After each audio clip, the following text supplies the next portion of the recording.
este es mi resumen de lecturas de agosto. Durante el mes leí muchos libros pequeños, por eso este wrap up va a ser muy extenso, porque creo que la mitad de los libros que voy a mencionar no llegaron ni a las 200 páginas. Empecemos con Small Boat de Vincent Delacroix. No sé si lo estoy pronunciando correctamente. Esta es una novela corta que ya vi mencionada como que va a ser de lo mejor del 2025. Me gustó. El autor es un filósofo francés y escribió, esta es una novela, pero está basada en un hecho real, y es que en noviembre del 2021 en el Canal de la Mancha se hundió una lancha inflable de migrantes que trataban de pasar de Francia hacia el Reino Unido. Sí llamaron a los servicios de rescate, pero pues llamaban a Francia, y entonces Francia decía, no, están en aguas internacionales o están en aguas inglesas, llámenlos a ellos, y no, siguen en aguas francesas. Pero pues se echaron la bolita y en esa tragedia fallecieron 27 personas. Entonces el autor lo que hace es tomar este suceso, y no es que haya hablado con estas personas o que esté basado en una persona real, no, sino que tomó los empleados del servicio de rescate marítimo francés y creó a este personaje. No crean que nuestra protagonista fue la acusada en el proceso legal que hubo en Francia, no, que al final de cuentas a quienes culparon legalmente me parece que fueron a los polleros, digámosle. Así que en esta novela está protagonizada por esta mujer a quien pues ya pasó la tragedia y le encargan que vaya a declarar. En realidad como que sus jefes le dicen no tienes que hacerlo, todavía no estás legalmente obligada, pero ella decide ir a hablar con la policía. Y creo que eso es lo que más me hizo ruido. No sé, como que igual y es mi percepción, pero no me imagino una policía francesa tan involucrada en el caso. Pues va a ver a esta policía a que la entrevisten. No es como tal un interrogatorio porque no está legalmente acusada, pero sí va como a entrevistarse y a defenderse y a justificarse. Y es lo que hace a lo largo de este libro, ¿no? Como intentar explicar por qué hizo lo que hizo, porque en algún momento le muestran como la grabación de lo que le dijo al migrante que estaba hablándole para pedir auxilio, y ella dice algo así como pues yo no te dije que te subieras a esa lancha, o yo no te dije que vinieras acá. Y esa es como la mayor acusación que le tienen, como este ataque, este racismo. Y ella dice, no, a ver, o sea, yo no soy racista, yo no tengo una opinión de nada, porque para estar en este trabajo no tienes que tener una opinión, ¿ok?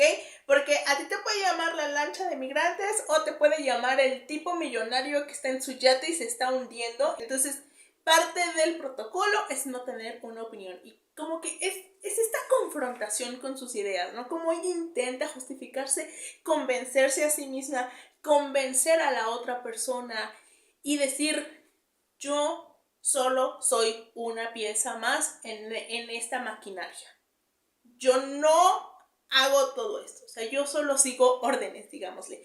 Y eso me pareció lo más interesante del libro, porque creo que hay veces en los que pasan como ciertas situaciones, ciertos sucesos, y digo, me gustaría saber qué pasaba por la mente de esa persona. O sea, cómo se justifica, cómo logra como racionalizar sus acciones. Y eso es lo que hace este libro. No villaniza al personaje, que podría ser lo más fácil, aunque es una clara crítica a toda esta insensibilización.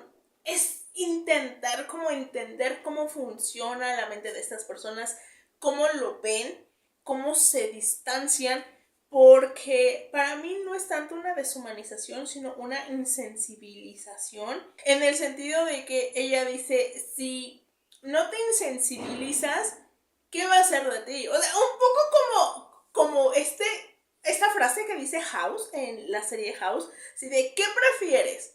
¿Un médico que te insulte pero que te salve, o uno que te tome la mano mientras muere? Entonces ella dice algo como, bueno, ¿qué preferiría? ¿Que hiciera mi trabajo y los rescatara, o que me pusiera a llorar con ellos en el teléfono? Y eso fue lo que a mí me pareció muy interesante. Es un libro libro corto, no llega a las 200 páginas. Y bueno, la última, bueno, no es cierto, no es la última parte, pero sí hay una parte en donde está narrada desde el punto de vista de las víctimas. Y toda esa parte como que siento que si hicieran una adaptación, tal y como está contado, quedaría como una animación, esa parte. Me gustó mucho el libro. Ese lo leí en Everand y les voy a dejar un link para que tengan 2 meses gratis en la plataforma. Bueno, es en Scribd, pero Everand es parte de Scribd, entonces es como la plataforma completa a lo que tienen acceso en esos 2 meses. Y otro que leí un poco parecido en el tema, si quieren verlo, es One Day Everyone Will Have Been Against This, de Omar El Akkad. Este es un texto de no ficción. En realidad es un alegato de Omar respecto a lo que se está viviendo con el genocidio en Palestina. Él es egipcio, si mal no recuerdo. Entonces habla un poco sobre esta islamofobia y el racismo que viene ocurriendo desde hace décadas. Habla de cómo se ha deshumanizado a las personas, no solo palestinas, sino a las personas árabes, cómo se ha manejado en la prensa, al menos así inicia, y luego lo va desarrollando hacia lo que estamos viendo con el genocidio. Y ya lo dice el título, ¿no? Un día, bueno, el título largo es un día cuando pues ya no haya nadie a quien pedirle cuentas, cuando no represente ningún riesgo, cuando no se pueda hacer nada. Cuando ese día llegue, todo el mundo habrá estado en contra de esto. Y yo lo dije en Instagram, en un post que hice sobre esta lectura. Para mí esa frase de estar en el lado correcto de la historia me pone mal. Porque siento que al final de cuentas es como, ¿y de qué sirve que yo haya estado en el lugar correcto de la historia? Lo que sea que eso signifique, que a mí se me hace que tiene un tono muy soberbio, si eso no va a traer de vuelta a todas las personas que están siendo masacradas allá. El libro, aunque sí hay como mucha rabia y hay mucha denuncia, en realidad es un llamado a la esperanza. Quizá no me vayan a entender lo que siento, pero es muy frustrante, me da muchísima impotencia ver lo que está ocurriendo y que no se para porque los poderosos no quieren. Y el saber que no puedo hacer nada desde mi propia individualidad es horrible, horrible. Y el libro habla sobre eso, sobre sentir esa impotencia, esa rabia, esa desesperación, pero también sobre cómo no te puedes permitir perder la esperanza. Porque lo que quiere el sistema es que tú deshumanices a esas personas que viven a miles de kilómetros de distancia, que tal vez ni siquiera crean lo mismo que tú, que tal vez no se vean como tú, que ignores que son humanos y que no te importe lo que les está pasando. Y cómo aferrarte a la esperanza, a no apartar la mirada, ya con eso estás como sacudiendo al sistema, porque lo que el sistema quiere es el individualismo, el que no te importe lo que le haga a otras personas. Y como, aunque pueda parecer poco, aunque pueda parecer inútil o que no tiene un impacto, el solo compartir la noticia, el solo alzar la voz, el solo decir algo, ya estás haciendo algo importante. Porque no estás mirando hacia otro lado y estás diciendo, está ocurriendo esto. Y cómo eso es lo que nos hace humanos y que no podemos, no debemos permitir que el sistema gane de esa manera. Y cómo existen estas personas que pues a lo mejor se están arriesgando su futuro, los estudiantes que protestaban en las universidades en Estados Unidos, los que, bueno, ahorita Sally Rooney ganó un premio en Inglaterra, no pudo ir a recogerlo porque ella apoya a una organización de resistencia palestina que Inglaterra acaba de ilegalizar, digámosle. Entonces, si sale y pone un pie en el Reino Unido, la pueden arrestar. Y ella ha dicho que si ese es el riesgo que ella va a correr por apoyar a Palestina, lo va a seguir corriendo. Y muchas otras personas, ¿no? Que a veces sí te da una impotencia que dices, ¡no! Esta gente con todo su dinero, con todo su poder, que podrían hacer algo si quisieran, pero no quieren. Y a veces es bueno recordar que hay gente haciendo lo que puede, dentro de sus posibilidades, pero haciendo algo. Y que, sí, ¿no? Hay una frase, la voy a parafrasear, pero es de: no nos podemos permitir perder la esperanza. Y ya. Ya. Es igual un libro bastante corto, pero pues está en inglés. Entonces, también creo que va a salir en algunas listas como de lo mejor del año. Say a Little Prayer de Jenna Boris. Cuando leí Under the Lights and in the Dark, me gustó muchísimo un capítulo que habla sobre futbolistas en equipos religiosos y cómo pues son lesbianas y tienen que convivir con eso, pero también conciliar su religión y lo que creen con su orientación sexual, porque obviamente la religión les dice: no, es que tú te vas a ir al infierno, eres un pecado, eres enviada por Satanás, no sé qué. Y dice, güey, y ellas están de, o sea, yo creo en un Dios de amor, ¿cómo puedes decirme eso?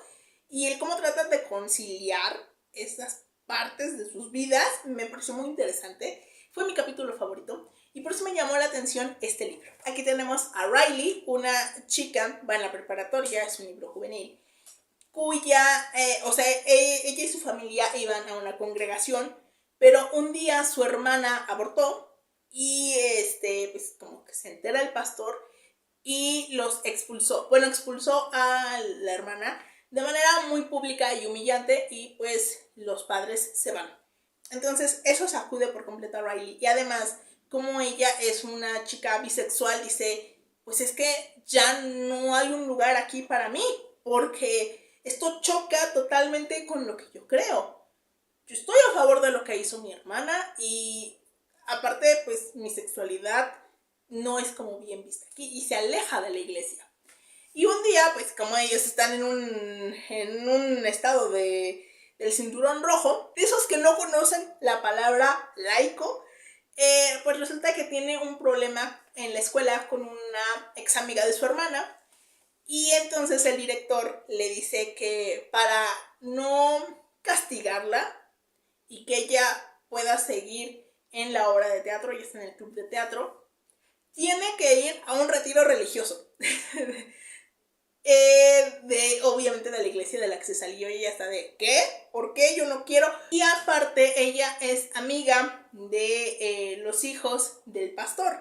Entonces pues como que desde que pasó lo de su hermana, ese ha sido un tema que no toca, porque obviamente pues es un tema como muy, muy caliente, ¿no? Y ella no está segura de qué lado va a estar su amiga, si del de su padre o del de ella. Y pues no le queda de otra más que ir a este retiro. Y como que ella se ha hecho una idea de las personas que van a la iglesia y dice, bueno, tal vez, y llega a la conclusión de que tal vez no son las personas planas que ella creía. Y ella no tanto, pero sí otros personajes hablan sobre esto de conciliar la religión o la fe en general con lo que son o las causas en las que militan, ¿no? Hay un personaje que va al retiro, pero en realidad ella pertenece a otra congregación, una congregación mucho más liberal, y pues para ella toda esa visión tan homofóbica y misógina pues le choca y se le hace como tan diferente al Dios en el que ella cree y con el que se relaciona. Y es eso, ¿no? Llega un punto en el que la protagonista le dice a su hermana, o sea, te trataron de la fregada en la congregación, te hicieron esto, Dios? Y la hermana dice, sí, pero cree en Dios en una manera diferente, ¿no? Y es como les digo, es conciliar la religión o la espiritualidad y la fe con otras ideas que tienes, ¿no? Y lo complicado que llega a ser eso. También habla sobre ser una persona queer en entornos conservadores, especialmente entornos religiosos, que no necesariamente es lo mismo. Y me gustó. Se nota mucho que es una novela juvenil. Me encantaría leer algo parecido, pero ya como más adultos. Pero al menos salí satisfecha con lo que leí. La mano que cura de Lina María Parra Ochoa también lo leí en Everand.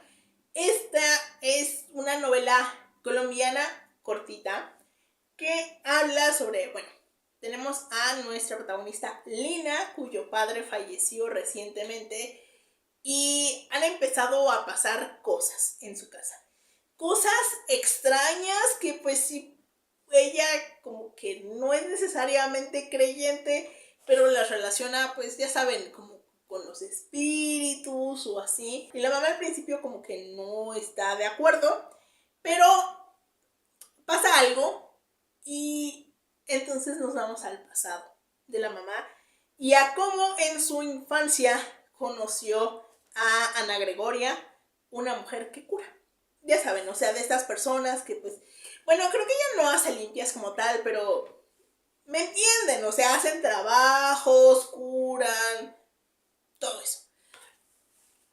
Es un libro que habla mucho sobre el duelo, sobre estas emociones que se quedan atrapadas y lo que nos hace el tener todo eso atrapado. Habla sobre esta pues parte de la tradición, yo diría que latinoamericana, de las limpias, de las curaciones, ya saben, del trabajito, de que pues ya tienes que prender la veladora. Me gustó mucho la novela. Creo que por momentos es bastante espeluznante. Ahora que pasó lo de cierto personaje gringo, salió un artículo. Bueno, en realidad eso ocurrió unos días antes, pero pues se volvió viral cuando ocurrió lo de ese personajillo. Ya saben, muy de Trump, de que una revista, Jezabel, le había pagado a unas brujas de Etsy para que le hicieran un trabajito. Y a los pocos días se fue de este mundo, ¿no? Entonces como que me acordé mucho de La mano que cura. Porque hay una parte que, aunque en realidad sí dice como que no debes usar este poder de esa manera. Pero hay una parte que me lo recordó. Me gustaría, o sea, por pura curiosidad, que gente que cura lo leyera y saber su opinión. Porque hay algunas cosas, yo no soy creyente como tal de eso, pero pues obviamente he escuchado cosas. Entonces, como que había cosas que de pronto mencionaban que me chocaba con algo que yo había escuchado, pero pues puede ser como con los médicos, ¿me entienden? Que cada quien tiene su formación, cada quien tiene su visión y toda la cosa. Está muy bueno, con unas partes muy escalofriantes y me gusta. Literatura infantil de Alejandro Zambra. Desde el año pasado quería leer a Zambra porque como que se puso muy de moda y me da mucha curiosidad. Y este es un audiolibro que escuché en Everand, que por cierto, yo entiendo por qué ponen a los autores a leer sus propios libros, pero creo que hubiera sido mejor que pusieran a un profesional, porque no es que Zambra lo haga mal, pero a veces siento que no tenía el ritmo para ser el narrador. Este es un libro sobre la paternidad, la propia, la de Alejandro Zambra, pero también la de su padre y la de otras figuras que conoce, pero también sobre la literatura. El libro inicia cuando nace su hijo Silvestre, y pues habla como de este amor que siente por ese hijo, esta fascinación de verlo bebé, y como que empieza a contar cómo van pasando los días y los cambios que ve y el impacto en su vida y todo a raíz de algo que le dice una crítica literaria. se pone como a pensar en la literatura infantil, en cómo se ve en el adultocentrismo, en los libros que le lee a su hijo. Hay uno que, o sea, el que menciona sobre el castor, creo fue de... Nunca había escuchado de él y yo definitivamente no lo compraría para un bebé porque me da cosa. O sea, no es que está mal, es que me dio un poquillo de asco. Sobre la literatura infantil, sobre los libros, sobre lo que ha escrito, sobre su padre. Porque el Alejandro Zambra se convierte en padre a los 40 y algo, y su padre lo tiene pues cuando tienen como 30 o algo así. Entonces menciona estas comparaciones, su relación con su papá, su relación con otros personajes. Son como reflexiones, de pronto se va a ciertas temas. O sea, no siento que haya como una línea como tal. O sea, sí, la paternidad, pero de pronto va saltando. Y sobre todo cuando se pone a contar lo de su adolescencia en Chile y cómo o sea, la narración va contando que su papá lo lee y le va corrigiendo y dice, eso nunca pasó, y como que va haciendo las correcciones que dice su papá. Creo que es un gran narrador, Alejandro Zambra. Me gustó mucho el libro, como ya entendí por qué les gusta tanto Zambra. Diría que es como propaganda natalista porque, caray, cómo me dieron ganas de criar a un humanito. Otro que terminé en Everand fue el de Travesía en el Manglar de Maryse Condé. Esta es una novela coral que transcurre en la isla de Guadalupe, en el Caribe. Y trata de que muere Frances, que es un extranjero. Un hombre blanco, extranjero. ¿De dónde es originario? No sabemos. Entonces, muere, no en una muerte normal, pero en el funeral, pues se reúnen varios habitantes de la isla, amigos y enemigos de Frances, y empiezan como a recordar su relación con él y cómo en su momento llegó a sacudir la isla y cómo les afectó personalmente. Habla pues mucho sobre estas dinámicas en la isla, el racismo, la xenofobia hacia los migrantes haitianos y como el vivir en un pueblo chico chisme grande, digámosle, o sea, como en un lugar muy pequeño donde mucha gente se conoce y opina, pero no saben toda la verdad. Entonces el personaje nos cuenta como la otra versión y el otro personaje nos cuenta como su versión y se van entrelazando para contar la relación de Frances con los habitantes, pero también entre los habitantes mismos y la isla. Me gustó, no fue una novela que me encantara, pero me gustó. A mí lo que me llamaba mucho la atención es que el libro fue originalmente escrito en criolé. Seguro lo estoy pronunciando terriblemente, una disculpa. Y bueno, en el prólogo explican como toda la cuestión de la traducción y de cómo trataron de respetar y de mantener lo más posible pues la historia original. Pero pues como algunas partes se perdían en la traducción por lo mismo del criolé. Y sí, como que me dejó esa curiosidad, ¿no? De cómo sería leerlo en su idioma original.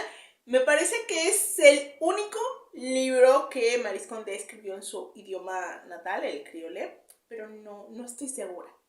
Desmorir, una reflexión sobre la enfermedad en un mundo capitalista, de Anne Boyer. Este es un libro que empecé el año pasado y lo empecé no me acuerdo, el punto es que lo terminé, ya lo tenía empezado. Es pues una especie de memorias de Anne Boyer, específicamente del proceso cuando le detectan cáncer de mama y pues el tratamiento médico que llevó. Hay muchas reflexiones sobre la enfermedad, sobre su enfermedad en particular, pero también sobre otras autoras a lo largo de la historia que han padecido cáncer de mama y cómo lo reflejaron en sus obras y pues cómo impactó en muchas cosas. Como el título bien lo dice, habla sobre el capitalismo. Es sobre el sistema de salud en Estados Unidos y es aterrador. aterrador la parte en donde cuenta que le dan una doble mastectomía, y como el capitalismo está así de tú tienes que ser útil, no puedes permitirte pagar, no puedes permitirte nada, se lo catalogan como una cirugía ambulatoria. Una doble mastectomía considerada cirugía ambulatoria, ¿en qué cabeza cabe? Entonces que ella todavía estaba así en la anestesia, le dicen, vete ya, estás dada de alta, y ya de, oigan, pero pues es que no me han explicado, todavía estoy con la anestesia, no, tú vete. Y no manchen, o sea, miren, el sistema de salud mexicano no es para tirar cohetes, o sea, el paracetamol y todo lo que quieran, pero no llega a esos extremos. Habla mucho sobre las estadísticas referentes a su enfermedad, por ejemplo, en ese sentido de la doble mastectomía, el cómo las mujeres solteras tienen un índice de mortalidad más alta porque precisamente no tienen quien las cuide. O sea, mujeres solteras sin hijos, porque puede ser mujeres solteras con hijos, ¿cierto? Pero entonces como que no tienen una red de cuidado y el índice de mortalidad es mucho más alto, además de la cuestión de raza, claro.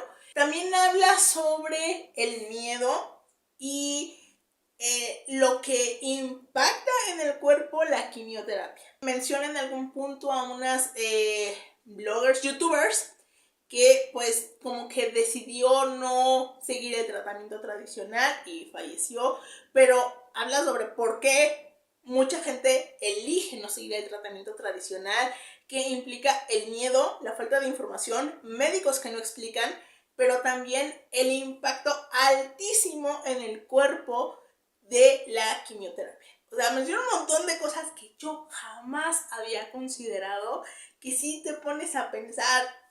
Totalmente entendible de quienes dicen, me bajo del barco y no me voy a someter al tratamiento. Entendible. Cada quien tiene derecho a elegir cómo irse. Otro punto que me gustó es cuando abordas la industria rosa. Ya saben, octubre, el mes rosa, el listón, cómo surgió y cómo el capitalismo lo fagocitó y le quitó todo el sentido al lazo rosa, y cómo lo ha convertido en algo mercantil en lugar de la cuestión de denuncia y de llamar la atención para una mayor investigación. Y como en realidad, o sea, desde que el capitalismo fagocitó el lazo rosa, no ha habido un cambio, una mejora, algo positivo en relación a la investigación del cáncer de mama. Si eres hipocondríaca, no te lo recomiendo. Interesante. Hay como mucha rabia porque todo esto son como parte de notas que escribió durante su tratamiento. Entonces hay mucha rabia. Totalmente entendible, pero sí, me gustó, pero no es algo que me haya encantado. Chica conoce chica, de Rachel Lippincott y Alison Derrick. Este fue un audiolibro que escuché de la biblioteca y lo disfruté mucho. Aquí tenemos a dos chicas, o sea, está contado a dos voces. Tenemos a Alex y a Molly. Ambas van a entrar a la universidad y ahí se conocen. Ellas son totalmente opuestas. Alex es como muy extrovertida y amiguera y tiene don de gentes. Y Molly no. De hecho, Molly no tiene amigos. Su única amiga real es su mamá. Entonces como que pasaban mucho tiempo juntas. Y eso hace que Molly se sienta mal. Y quiera que en la universidad sea su reinicio, o sea, donde pueda hacer amigas, va a ir a la misma universidad con su crush. Entonces quiere andar con ella, andar con su crush. Y pues sí, quiere como que sea su glow up la universidad. Y por ciertas razones termina conviviendo con Alex. Y Alex le dice, es que, bueno, a Alex su exnovia la tronó porque le dijo, es que tú te la pasas coqueteando con todas las mujeres, tú no sabes tener amigas, todo lo que haces es esto. Y entonces ella dice, nos vamos a ver en tal día y tú tienes que haber hecho una amiga si quieres regresar conmigo. Y ella dice, claro, me voy a hacer amiga de Molly. ¿Y qué necesita Molly? Pues tips para pescar a su crush. Entonces yo te voy a decir cómo seducir a Jenna, creo que se llama. Y empiezan como a convivir de esta manera. Y obviamente se terminan enamorando. Y lo disfruté mucho. Es una novela escrita a 4 manos porque las autoras son esposas. Entonces una escribió a un personaje y la otra al otro personaje. Y creo que dice Rachel en los agradecimientos que está como basado en cuando se conocieron en la universidad. Y la verdad es que es como muy divertido, muy tierno. Yo te entiendo, Molly. Yo siento que el futuro de Alex de verdad está en ser casamentera o ser asesora de introvertidas. Ahí está el futuro. Ahí está el dinero para ella. Finalmente releí Pan, Educación, Libertad de Petros Markaris, que me lo leí hace como 4 años. Y como había decidido seguir con la saga, necesitaba releerlo. Ahora sí ya acabé mis relecturas. Ya el siguiente libro es el siguiente de la saga. Como es una relectura, ya hay un video en mi canal. Y sigo pensando lo mismo. ¿De qué demonios trata? Porque no lo he dicho. Bien. Hagan de cuenta que Petros Markaris sacó como dentro de su saga del comisario Jaritos, sacó algo llamado la tetralogía de la crisis, que es cómo vivió Grecia la crisis económica que estalló en 2008. Y con digamos que cierra esta tetralogía. Durante los 3 libros anteriores se apegó mucho a la realidad griega, pero aquí se despega. Y hubo un momento durante la crisis económica en donde Grecia se planteó salir del euro. Y aquello fue una... No, ustedes a lo mejor no estaban al pendiente, pero yo sí. Y había como muchísima incertidumbre. Al final Grecia no lo hizo. Me falta leer el libro de Varoufakis, que era el secretario de finanzas de Grecia en aquellos momentos. Hubo negociaciones y así, pero bueno. Entonces el punto está en que este libro se ambienta en una Grecia que se sale del euro y regresa al dracma, y pues cómo impactaría eso. Pero eso está de fondo y ocurre un crimen. Se echan a un excontratista. Y eso puede ser raro, pero lo más raro es que el hijo de ese contratista, días antes, lo metieron a la cárcel por tráfico de, pues ya saben, pastillitas. Y la cosa es que es muy raro porque el hijo no encaja en el perfil y no entienden por qué está ocurriendo, por qué fue a la cárcel, o sea, como por qué hizo eso. Y llega un punto en el que el misterio pasa a segundo plano porque lo que más vemos es esta Grecia en el dracma, cómo está impactando en la sociedad y en la familia del comisario. O sea, me gustó, pero no es mi libro favorito de la saga, pero ya puedo seguir con el siguiente. Las nuevas aventuras de Hanshichi de Okamoto Kido. Este también tiene video en el canal. Hice una transmisión por el Domingo Negro.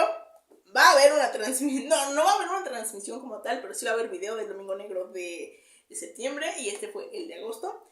Este también lo empecé a principios de año, antes de mi viaje, y no lo terminé. Y ya me lo terminé en agosto. Es una serie de relatos. Okamoto Kido fue un autor de la época Meiji y escribió, en algún punto, 1920 me parece, leyó a Sherlock Holmes y le gustó mucho. Entonces él quiso como hacer su propio detective, y así surgió Hanshichi, que es un detective que vive en la época Edo. El periodo Edo es un periodo que abarca, híjole, se me va a ir el dato, pero hagan de cuenta que abarca unos 300 años y terminó a finales de 1800. Y le siguió el periodo Meiji. Okamoto lo escribió en el periodo Meiji, pero ambientado en el Edo. Es como si alguien en esta época hiciera una serie de novelas ambientadas en los 70s. O sea, sería como el equivalente, digamos. Y tenemos a un detective que... Hagan de cuenta que muchos de estos casos parten como de la superstición o de los mitos y leyendas japoneses, ¿no? Como que ocurre alguna muerte extraña y hay gente que dice, es que fue un dragón, no, es que pasó esto, no, es que pasó aquello. Esta superstición, porque si algo te dicen es que los japoneses no son religiosos, pero sí son muy supersticiosos. Y entonces Hanshichi lo que hace es como, extraño, voy a investigar. Y como que quita la parte de superstición y llega a una conclusión. No es precisamente alguien cínico o que crea como la ciencia lo es todo, porque en algún punto dice, le preguntan, ¿no? ¿Y cómo llegaste a la conclusión? Lo imaginé, o sea, me puse a pensar, ¿y si fuera esto? Y a partir de ahí investigué y resultó. Es ya un detective retirado que en realidad le cuenta como sus anécdotas al narrador, a un viejo amigo. A veces se las cuenta de corrido, a veces le empieza a contar una parte y se reencuentran meses después y se la termina de contar. En la parte positiva hay uno que me gustó mucho, que, ¿cómo lo explico sin caer en spoilers? Te dicen que hay una señorita y que la están chantajeando y que hay un misterio. Y él cree que el misterio es uno, pero en realidad la razón por la que la chantajean es otra totalmente diferente y me pareció muy bueno. La parte negativa es que se nota que esto está escrito por un señor hace 100 años. Ah, caray, como en 3 de estos casos, es una mujer. Bueno, y eso no es como lo malo. La cosa es el tono con el que habla de ellas, ¿no? De, ay, las mujeres, nunca te puedes confiar de ellas, siempre son traicioneras, siempre tal. Hablan como de una relación entre una adolescente y un tipo de 50 y tantos y a ella la tachan de precoz. La culpa era de ella por todo lo que le hacía el marido. Entonces, pues, le escribió un hombre hace 100 años. ¿Qué se puede hacer en esos casos? El irresistible encanto de tu peor enemigo de Brigitte Knightley. No sé cómo se pronuncia. Este es un libro de Enemies to Lovers, muy slow burn y no es engañoso, o sea, no es de que, ay, te dicen slow burn, ya los 3 capítulos ya están juntos, no, slow burn, lo cual no es malo. Miren, la cosa es esta, tenemos a Osric, quien es pues como un asesino a sueldo, pertenece a una orden de asesinos. Y Aurin es una sanadora y pues ellos obviamente están en las antípodas de los valores y todo, ¿no? Pero a Osric le pasó algo y ahora pues digamos que su magia o la fuente de su magia está corrupta y puede que pierda su magia. Entonces le dicen que la única persona que puede curarlo es ella y va a verla. Y ella obviamente no quiere curarlo porque pues, pero hay un poco de chantaje y de soborno involucrado y termina tratando de curarlo porque ella dice, es que esto no tiene solución, esto no va a funcionar, pero lo voy a intentar. Y así como que conviven un poco en esta intención de curarlo. Se nota que la autora surgió del mundo de los fanfics por el humor.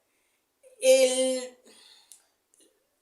libro me gustó al inicio, me pareció que tenía cierto encanto y todo, pero después es que ellos se la pasan echándose piedras y fastidiándose y ya saben, siendo pasivo-agresivos el uno con el otro, y no está mal, es Enemies to Lovers, slow burn, lo entiendo, pero ¿qué pasa? Que es aburrido, o sea, llega un punto en el que se vuelve todo tan repetitivo que no ves una evolución en ellos que es de, sí, ya le soltó este comentario, como los otros 40 que le ha soltado en los capítulos previos.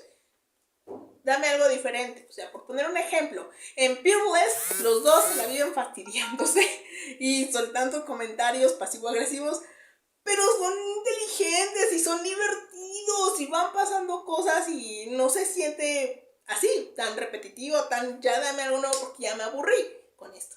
¿Voy a leerlo a continuación? No sé, la verdad no lo sé, no quedé como tan, sí quiero saberlo. Ya veré.